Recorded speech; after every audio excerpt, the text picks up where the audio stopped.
how do we find the courage to tell our stories, to publish them in print where they stay for a long time? This is one of the questions I had for Nirvana when she joined to talk about her debut book, Unsanskari, A Feminist Life. Nirvana Bhandary is a Nepali writer and filmmaker. She has founded a global feminist digital platform and curated projects amplifying women's voices. Thank you for tuning in to How'd You Create That? The podcast is supported by the Open Institute for Social Science. You can listen to us on Apple Podcasts, YouTube Music, follow us on Instagram and LinkedIn. We are also on Substack with curated writings from the podcast on creativity and the creative life. I'm your host, Alfa.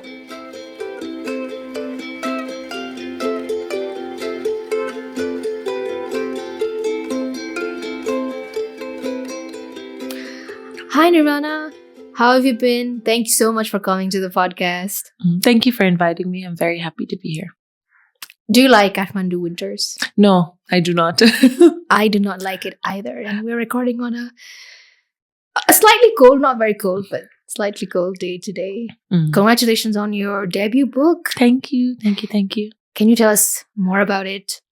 Of course. So the name of my book, the title of my book is Unsanskari, A Feminist Life. It's a collection of 8 personal feminist essays. So covering quite a range of themes, including feminism, of course, love, queerness, culture, identity, and basically मेरो personal experiences in relation to these topics, but also an analysis of what it reflects about society and patriarchy, especially in the Nepali context and more specifically for Nepali women. That sounds amazing. Let's start with the title of the book, okay? Unsanskari, A Feminist Life. Where did this title come from, and what do you think about that? There was definitely a short list of titles for a long time. Ani ke गर्ने भनेर मैले voteहरू पनि लिएँ from friends, my editor, my parents, and everyone. Because of course that's the first thing that people see, before they delve in. के भन्छ नि, the cover. What's the saying about the cover? And Don't judge a book by its cover. Yes, but people do. Yeah. So the title and the illustration, of course, has to be taka representative of what's inside. I actually have thought of this word Unsanskari, which I created since 2019. So I don't know, somehow it came to me, maybe just in a moment of inspiration. Ani, I had an art exhibition of mirror photography and poetry, which was titled Sanskari. That was in 2019. So I guess that word has kind of just been lingering for me. Ani aile tyo book ko lai chai I wanted to call it Unsanskari. Ani I do feel like that's a very good representation of मेरो identity as a Nepali woman who also lived outside of Nepal for a very long time. So of course on is an English word. Ani Sanskari, which is again a word that's kind of stuck with me for a long time because I think it represents a few things. It's about culture, tradition, but it's used mainly to describe women. Ani, what women are expected to be is sanskari, So I wanted to challenge that through this book and show that, okay, I am someone who's unsanskari. And what does that mean to, I guess, spread the message amongst the readers? So it's a mix of 2 languages, in English and sanskari in Nepali, which I think also does a lot to tell us about the book because you talk about identity, you talk about not belonging in a particular place. And there's a line you share in the book right in the first chapter, quote, because I will never be enough Nepali, Australian, brown, white, sanskari enough. I am too much of an immigrant in the West and too much of a foreigner in Nepal. And I feel like it's a very common thing now, don't you think? Like there's a lot of people moving outside, they're returning back. And even like we're having a conversation in English, which is practically not a language that belongs to either of us. I also write in English. So I think that is a very strange space that has emerged in the last few decades for a lot of people around the world. How do you make peace with this identity crisis? Strange space though, but I also think it's like full of possibility, because of course like globalization is also incredible. The fact that we're able to move to countries and across the world that like our parents, our grandparents, I never imagined that we'd be able to access. So I think we need to see that unsane again as something that's positive. So I think your globalization ma is such a way to open ourselves and our worldview, which is really amazing. Identity crisis, yes, that was something I struggled with for a very long time, especially adolescence in my teenage years. I think usually, even if you don't move anywhere, you're grappling with so many different things as you get older and start becoming a young adult, of who am I, about sexuality, about passions, about what do I want to do, the people I want to surround myself with. I know. I think it got even more magnified. Kinaki, I was migrating between countries. So, Mora and family, we moved to the US, and this was Haiti, we moved to Australia. So, definitely that culture clash of being a Nepali teenager, but then having to adjust in the West and what that meant. So there's many things I struggled with. Assimilation is really difficult for all immigrants. And then making friends with people who are very foreign to me. And then kind of all the things that people of color deal with, especially women of color living in the West. So this sense of male entitlement is absolutely everywhere. Your white superiority is everywhere, no matter how multicultural a place that you move to is. Teipani, it's still like very dominated by like a white mentality, so all these things, and then more in the last like 4 or 5 years, say I started spending much more of my time Nepal ma, and earlier I'm primarily based in Nepal. And yeah, thako ulto of like, okay, people saying to me, timi ta bidesma baseko, you're not really Nepali, timi ta pura kuire bhaisakyo, and that's so painful. Because of course, like culture is something that defines us, that shapes us in so many ways.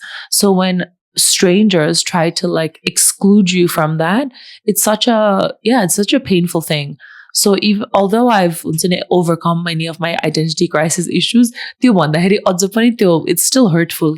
But at the same time, through writing this book and through a lot of, I don't know, other things that I do, my passions, my creations, I do feel like I'm bringing those two aspects of my identity together. And as I mentioned earlier, I think that's such a beautiful world of possibility. And I think the duita merge garera hamle ke garna saksam ta, what can we create, especially as artists, bhanera, it's a amazing world to explore. That's a nice way to look at it, like world of possibilities. You were mentioning you started journaling since when you were very young.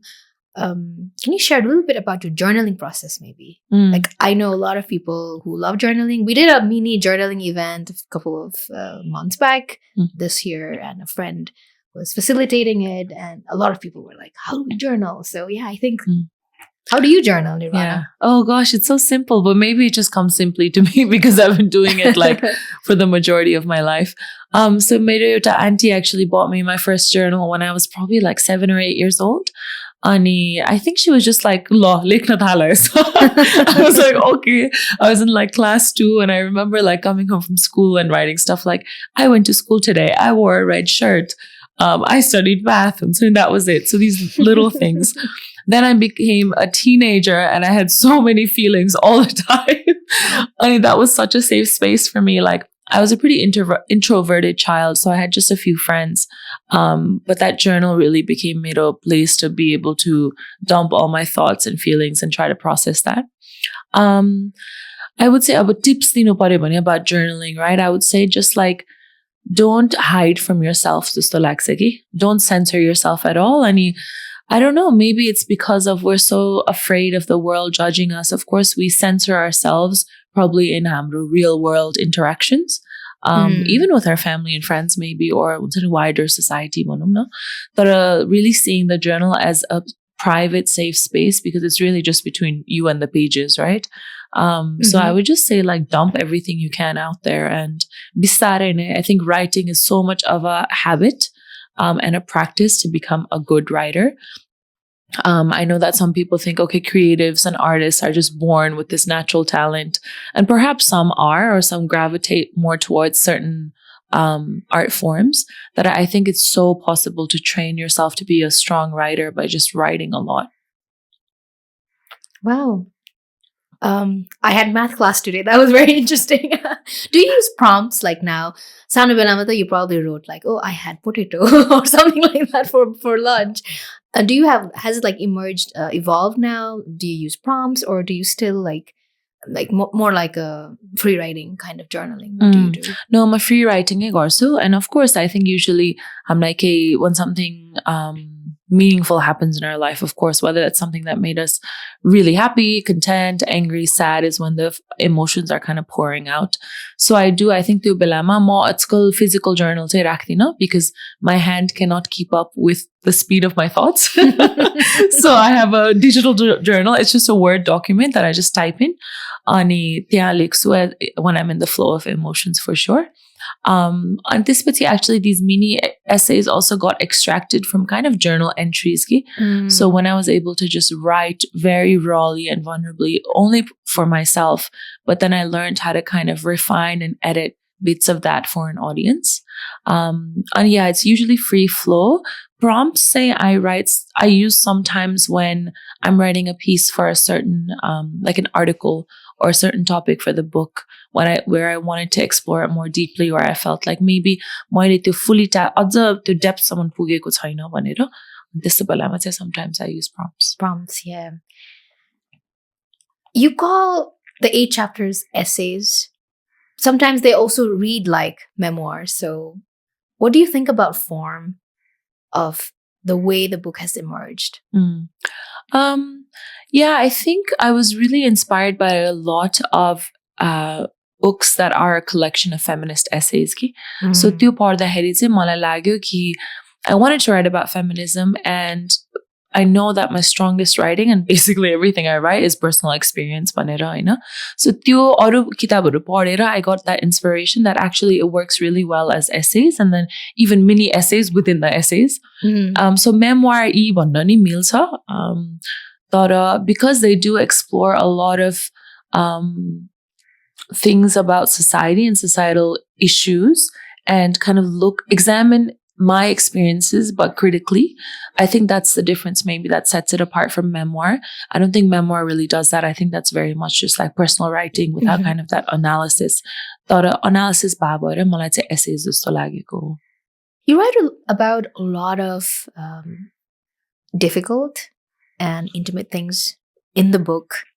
Sometimes reading it becomes difficult. You are the writer and you've gone through it yourself. Where did you and how did you learn the confidence and the courage to kind of like bare your soul? It's there in the book, means like, and it's published now. So it's there as long as the book is there, which is going to be a long, long time. How do you feel about that? And how did you learn the confidence and courage to... It was a process of many years, definitely. The first time I wrote an article, it was a travel, kind of like a funny travel article I wrote when I was still in university. So Moile, by the way, like I did not study writing or feminism. I came to it out of my own interest and passion. I remember I was writing like a paper, university kola. I studied public health and social work. Anima, I was so bored writing this essay, and I had this idea for this like little funny article, and I wrote it, and sent it to like a student magazine. They published it and they really liked it, and it gives you, of course, so much confidence. You're like, oh, okay, I'm actually doing something that people like and it's good. So tesari, I mean, and I think motivation in that sense can come in so many forms. It doesn't have to be like a publisher or publication accepting your work. It could just be a friend reading your piece or someone reading something you wrote on social media and being like, wow, this is really good. So I think definitely as artists and creatives, that encouragement is really important. So त्यहाँबाट सुरु भयो, and then again at the beginning it absolutely was so scary to bare my soul on paper. It really feels like you're being naked for an audience. I think many creatives can relate to that feeling as well. But yes, so after many years of it though, and again seeing, I think for me, my readers are very important to me because they are women just like me. So mainly readership is like women between the ages, I would say, of 18 and 35-ish, of Nepali women living across the diaspora in Nepal. So hearing from them how much मेरो writing inspired them and gave them hope and gave their experiences voice, it motivated me so much. And I was like, okay, in my vulnerability, so many women can see themselves too. And I was like, this is important work that I'm doing. So I guess, had that courage to keep going. Of course, there were certain experiences that I decided not to include in the book for the same reason you said. It's out there forever for the world to see. And how might that impact me negatively, Vanira? So my editor and I made the choice, a few things, like, of course, she helped me and guided me a lot to not include certain things. So I'm glad I made that choice. That, I think there is a lot of definitely vulnerability that runs throughout the book.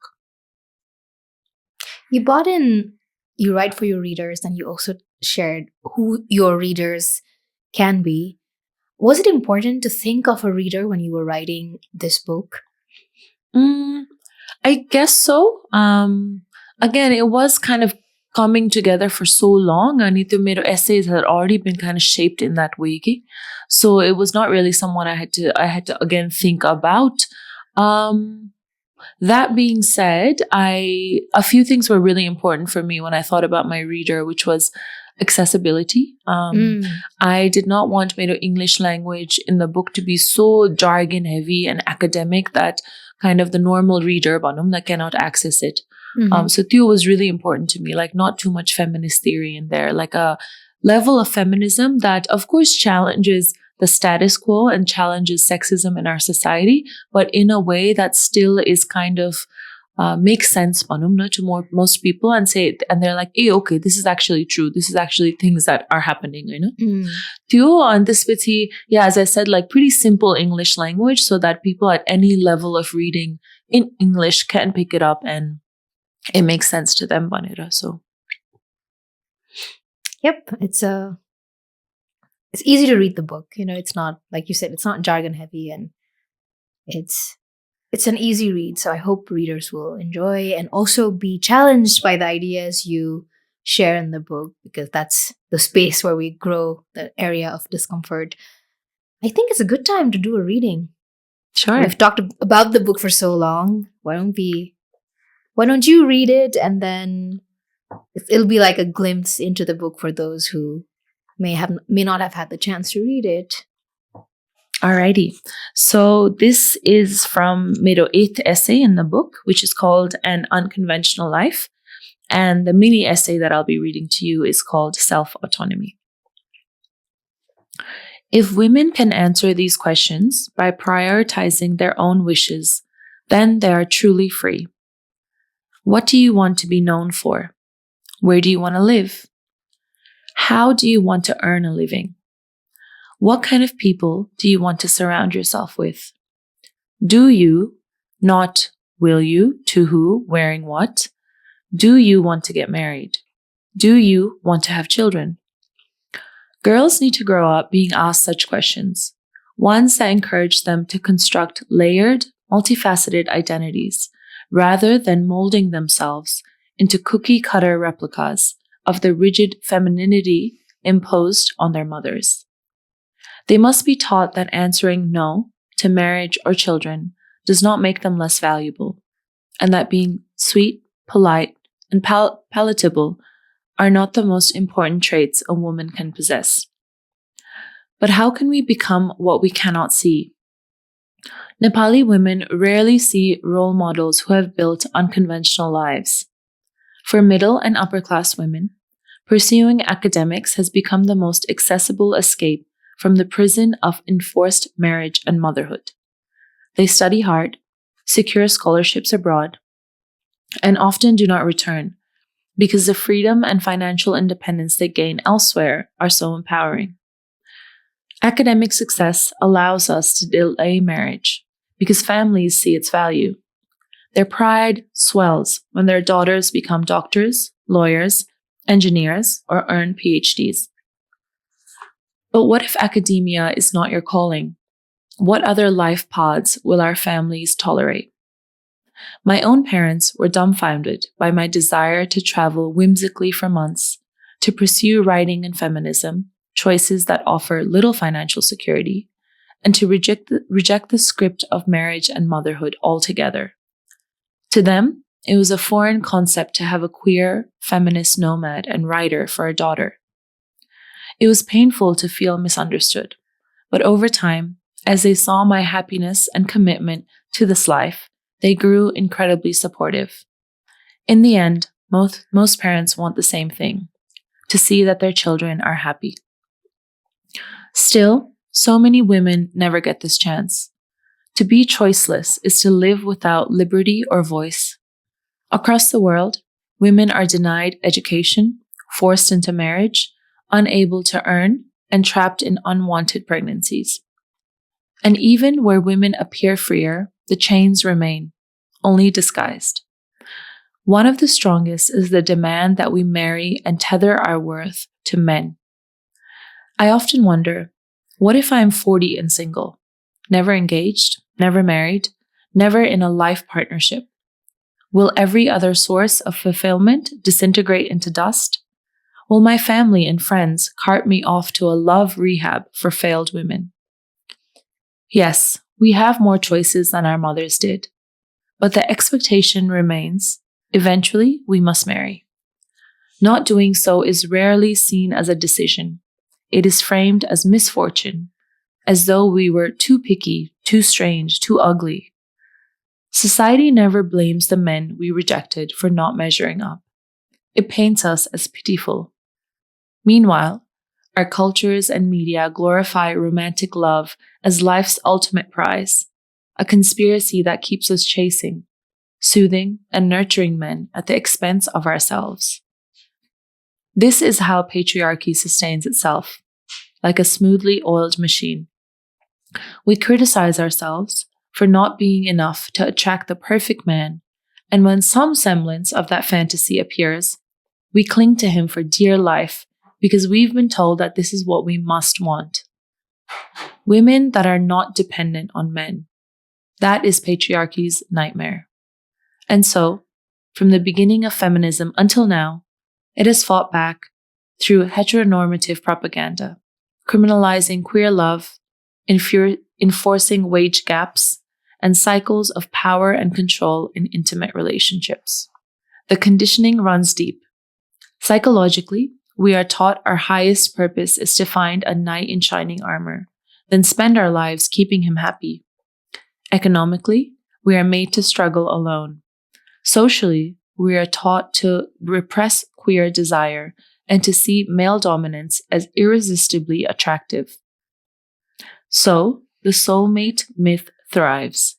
We are told that there is one perfect partner who will complete us, and in tying our identity to them, we set impossible expectations. When they inevitably fail to meet every need, resentment and heartbreak follow. The truth is simple. No one can fulfill all our needs except ourselves. Thank you, Nirvana, for that lovely reading that you did for us. And I think that also shows what your book is all about. You self-published this book. Yes. And I would be very curious to know, what was the process of self-publishing like, and why did you choose that route instead of like going to a traditional publisher where you send in your manuscript and then they get back to you? Yeah, maybe you can answer the second question and then we can move to the process of how self-publication is working for you. Sure. So of course, like Unsani, when you decide to write a book and you want to publish it, you do research. So publishing world is very competitive. And there's a lot of waiting around as well. So you have to submit your manuscript. You might not hear back from them. You have to send it to a bunch of places. And then I also thought, okay, it would be, Unsani, they would want it, of course, to be a certain way where they would have their own editor. They might try to censor me with certain things. And then after that entire process, which you may not have much input into, you also get to keep very little of the profits. So often it's less than 10% of the profits you get to keep. So those were some of the reasons. But then, of course, there's so many pros that, they really know what they're doing. They're able to distribute it in a much larger scale than you are able to self-publishing. Thought it was the beginning of 2024 when I really decided to get serious about getting the book out and completing it, I know, because it was around 60-70% complete for a long time. Mm-hmm. And then I was taking breaks. I was getting caught up in other projects.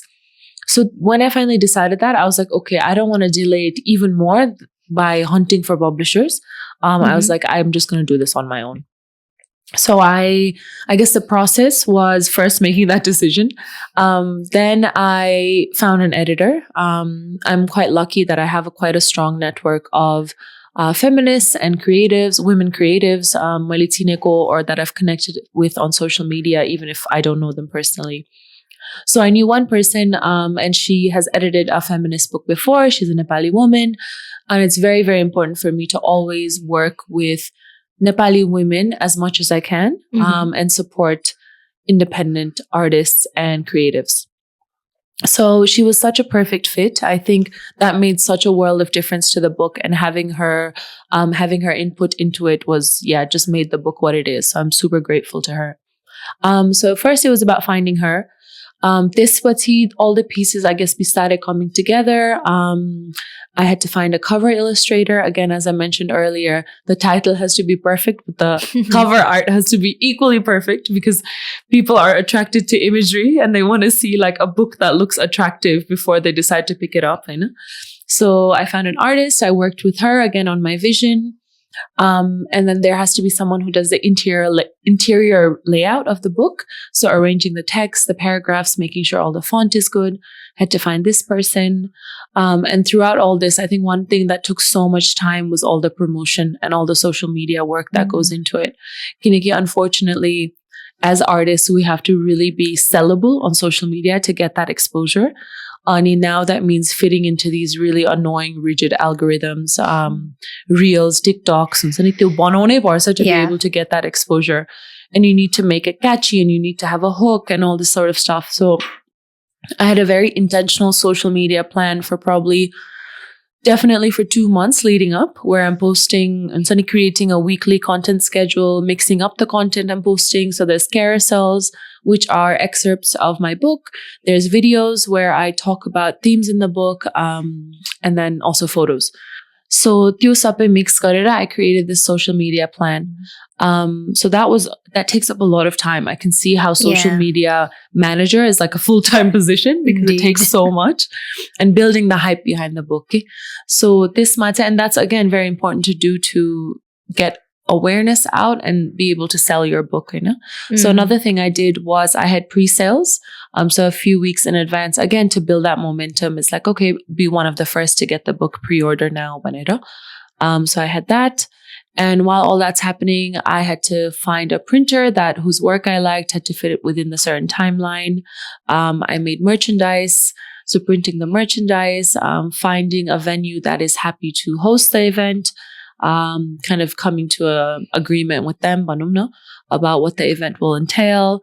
Then the actual launch event was also a really big thing that it was super important to me for it to be as visible as possible and for it to go really well. So finding an MC, inviting everyone, sending the invites, follow-up invites, because people forget things. Yeah. Saturday is such a competitive day to also like have an event, because there's so much going on Saturdays. And then then it came to selling the book. So the main thing, what I really prefer is to sell directly through a website that we then deliver the book to the readers, to the buyers.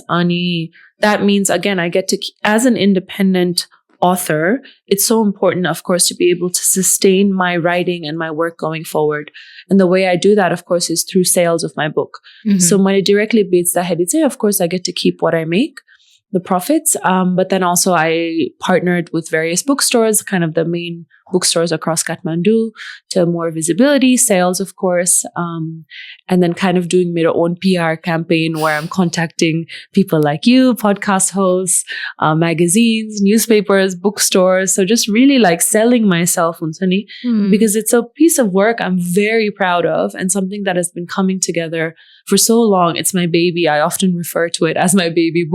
So this is my baby. I don't have any human children, but this is my baby, Vanera, and I want to get it out into the world. So I have absolutely no hesitation in just reaching out to everyone and anyone that I'm like, okay, I wrote this thing. Please share it, Vanera. So yes, it's a long process. There's a lot, but it was filled with challenges, but I'm also so glad I did it because I learned so much. It taught me so much. And maybe I'll be able to, a bit further down the line, be able to have something where I can support other young women who want to self-publish. first thing you have to write the book, which is like 60,000 words or more, because I'm sure there are other stuff that didn't make it to the book. And then you have to do the entire logistics planning. So how did you keep your energy, your momentum, because it's very easy to get tired and exhausted in this time in the world. Especially you have to also manage your PR and social media, like that's a lot of work. Yeah, definitely. The biggest one was definitely completing it and the editing process. Because of course, all the other things are very important. The material needs to be like perfect.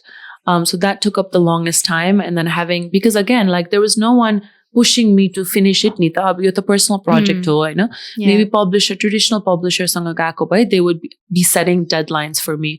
But I had to set my own deadlines, and it was so easy to get distracted and just be like, oh, this is too hard. I can't do it. So that was the biggest challenge. That's why it took many years to complete it.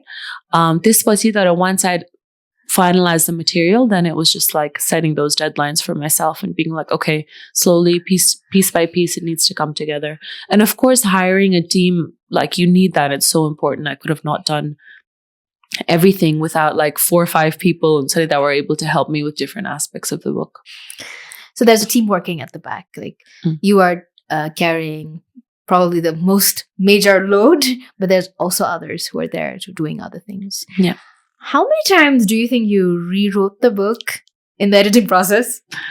Rewrote the त्यति धेरै थिएन अब maybe sections or refining भनेर सोध्छु के म because there's maybe 60,000 words in the book, I can't remember, but there's more than 150,000 words altogether, so wow. I have so much, but it's all like pieces of writing that has come together over so many years so त्योबाट refine गर्न was I think the bigger thing because it's endless, like I can put everything in there, but I don't want it to be repetitive. I want it to be succinct. I want it to be really like hit the nail on the head. So to refine गर्ने चाहिँ time लाग्यो. I have a very technical question now. How did you obtain the ISBN number and all of those, like, the copyright stuff? And how did you like educate yourself about that? That sounds like another lot of work. No, Nepalma actually very, very easy. So TU ko library cha, and they issue all the ISBNs for the country. And the other thing with the ISBN, so basically ISBN is this number that identifies your book, and there's also a barcode associated with it so that when you keep your book at bookstores, they can scan the barcode and then see the title and the price and everything on their system. So Nepal Matyo is super easy. I think I paid like 300 rupees. Oh, wow. Next day ne bhayo. So I just had to register it under my own name. You just need, I think, citizenship card ko number, or you have to upload a copy of that. Ani, it's incredibly easy, which I was so happy about. I was like, oh my god, admin task garnu paryo, kati time lagsa bhanera. So yeah, that was great. Wow, that sounds great. Like I was also thinking, the technical, legal stuff. Oh, it must have taken because first thing you have to learn what is happening, and then second thing you have to apply. But that sounds very easy and nice. I know. I was like, wow, this is great for people who would like to. Self-publish or obtain an ISBN number for themselves. Wow. Almost at the end of the book, you write, quote, "We need to stop seeing disagreements as endings and instead view it as beginnings of new ideas and conversations." End quote. Your book is about many different things, but I also found it to be about conversations. Like talk to each other, build a bridge across which you can see each other's ideas and differences and learn from them.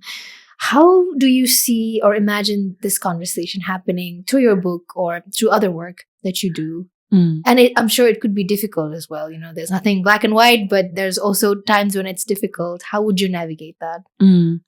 I think one of the greatest learnings that has happened to me that has really freed me and my mind in the last few years is not seeing that rarely anything is ever completely black or completely white.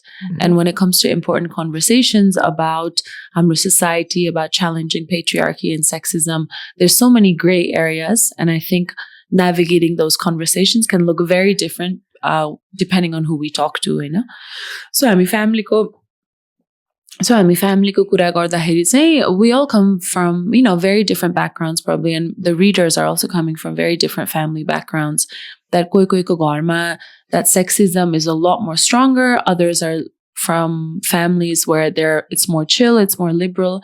So त्यो कन्टेक्स्टहरुमा चाहिँ हामीले कसरी challenge गर्ने त so that we can live our most authentic version of our lives and to feel free as women, and that we really have choice over our lives भनेर. So त्यो चाहिँ again, but also realizing that हाम्रो parents, our grandparents are coming from very different times where unarko values and ideology has become so set in stone that they're really rigid in terms of changing that. And no matter how much we advocate for ourselves, there might be like not willing to budge at all, you know? So again, it looks really different in each household, in each person's circumstances. That for me, I found it's really about having those gentle conversations, which gets them to push their thinking a little bit. And sometimes the gentle approach doesn't work, right? Because if you're facing something really like an injustice within your household, you have to just call it out. You have to be brave and say, hey, this is not okay. This is not how I should be treated. But let's say with our grandmothers or auntie, they might make, comments about body shaming or saying and the pressure of arranged marriage. I do think we can add a bit of humor and a bit of to get them to think like, oh, okay, maybe I shouldn't say this. Maybe this is not something that I should be doing. And then when we're talking to other feminists or to other women who even might not identify as feminists, and also to men actually who misunderstand feminism, again, education, I think, and not coming at it from a very aggressive place, but being like, actually, this is what feminism means. Feminism is equality between men and women. So that's, I find that to be effective. But at the same time, there's a lot of room for rage and resistance and solidarity. I think that is also equally important. So again, the balance of both worlds and seeing that there's not just one solution to disagreement. There's many layers, and we're trying the best. We're all trying the best that we can. Indeed, trying the best that we can. One last question before we move to rapid fire. How do you take care of yourself throughout all of these? Like, you're writing about fighting the institution, like patriarchy, and living an unconventional life, which comes with its fair share of challenges from people around you, from society and the world. How do you take care of yourself in between all of this? Definitely surrounding myself with people who are kind and gentle and loving. My family is very supportive of the work that I do, which makes a huge difference. The friends around me, the close friends that I have, also really understand what's important to me. So surrounding yourself with that positive vibes only. There's a reason that people say it, because you really need that, I know. I also make sure to really take time away from things and just have a really good time. I'm someone who actually loves pleasure and enjoyment and food and travel, you know? So I do feel like my writing is where I can pour out all my rage, and then I don't have to carry it around with me on a daily basis, okay? And that's such a freeing thing. Like, I've had many people say to me who've read my work without meeting me, and then they meet me. They're like, oh my God, you're so soft and gentle in real life. I thought you'd be so like aggressive and enraged all the time because your writing is like that. And I say this to them, okay, that's the medium of my expression and mero activism. That because I'm able to release it through that, I'm able to live a gentle life. And I think that's so important also as feminists and women to be able to hold on to our joy and pleasure, because it's so easy to be demotivated and feel, you know, sad and heartbroken all the time because the world is still very cruel and unkind to women. So it's very easy to be that and get worn down by the patriarchy. To hold on to our joy and create moments of joy and pleasure, I think, is equally an act of resistance. Wonderful answer. Thank you so much, Nirvana. Shall we move to rapid fire? I'm nervous, but okay, I'll try my best. We're trying our best. First question. Do you write every day? No, I don't. Honest answer. 3 books on feminism that you'd recommend we read. First one is The Beauty Myth, which was published in 1992 by Naomi Wolf. It's something that analyzes basically beauty standards enforced on women. Only, 33 years later, it's still so relevant. And so it's like painful at the same time that still we are where we are when it comes to, beauty standards and societal expectations. Second one is a book called Bitch Doctrine by Laurie Penny. I really liked how she structured her book in a series of mini essays, which is, what inspired me to do the same. She's a UK-based writer, and he, again, talks about so many different topics in a very accessible way about feminism. Ani, the third book is called The Artist's Way, which is also a very famous book. And that's more a book for creatives or people who want to tap more into their creativity about different habits that they can do and build to build their practice. So I think as a writer, and if you want to become a stronger writer, then that's something that can be very helpful. Great. Do you have a favorite place to write at? A desk. A desk?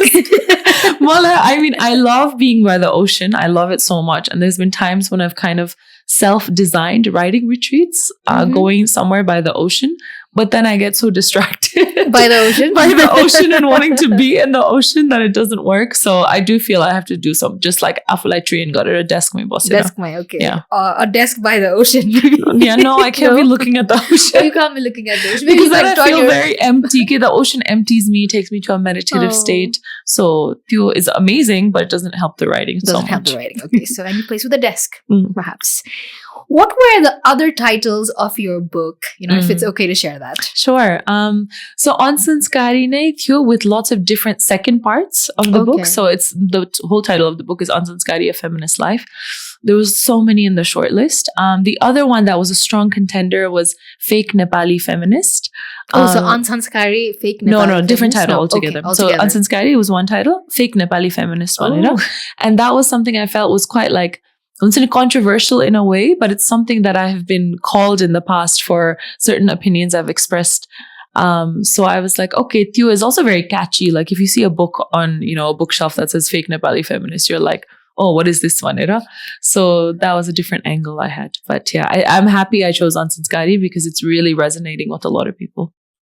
Oh, any other title that you want to share? Those are the only, those were the top contenders. Top contenders.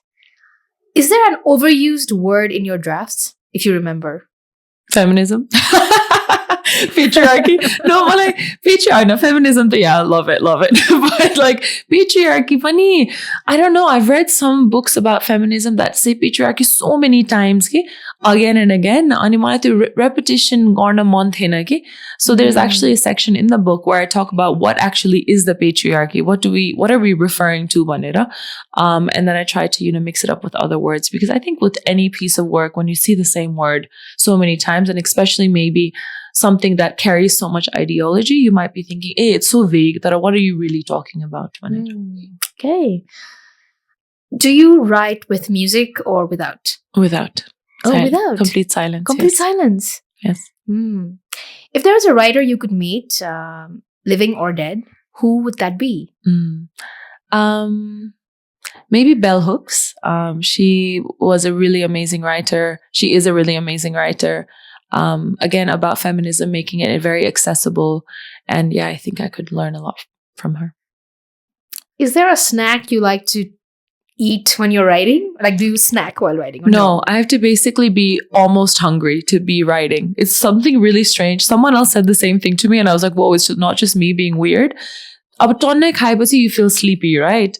If you eat too much. And I have to be at a point where I'm basically at the level of getting super hungry. Wow. I don't know how to, why that is a thing, but someone else said they feel the same way, so. Oh, but I think snacking can be distracting. Yeah, I'm like, sometimes I put a bowl of chips and I'm not writing, I'm just eating. Yeah, no, I have to be at the verge of almost very hungry. Oh. Super strange. I love food. I love to eat so much that, I don't know. Yeah. That was very interesting. Is there anything you would like to tell other writers or artists like yourself? Yes. I really want to encourage a culture of especially young women writers in Nepal. I think there is not enough books written by us. There's so much, all over the world, it's so dominated by old male writers, I know, and they're writing for people just like them. They're writing from their perspectives, but we need more voices. And I really just encourage culture of writing. No matter how good or bad you think you are, just keep writing. Don't delete anything. Because I think a lot of people like write drafts and then like tear it up or like delete it and stuff, you know? And I'm like, oh my God, do not do that, because there's no need to. Maybe don't look at it. If it really embarrasses you, put it in like a different folder where you're like, I don't want to look at this again. The deleting is like, no, do not ever do that, because it's all building to you, you know, writing what you really want. So I really want to encourage that independent women's voices. And again, not just in writing, but in filmmaking as well. Filmmaking is something that I'm exploring, documentary filmmaking. So yes. And where can we get your book? So the best way to get it is through online, link in bio, as well as I'm sure it'll be attached to the podcast description as well. But yeah, that's the best way to support me and my work, is to buy directly from me. So you can order online. We deliver all across Nepal, and we also have an ebook that you can purchase from anywhere. Great. Thank you so much for joining. Thank you. Hope you had a wonderful conversation. Thank you. I definitely did.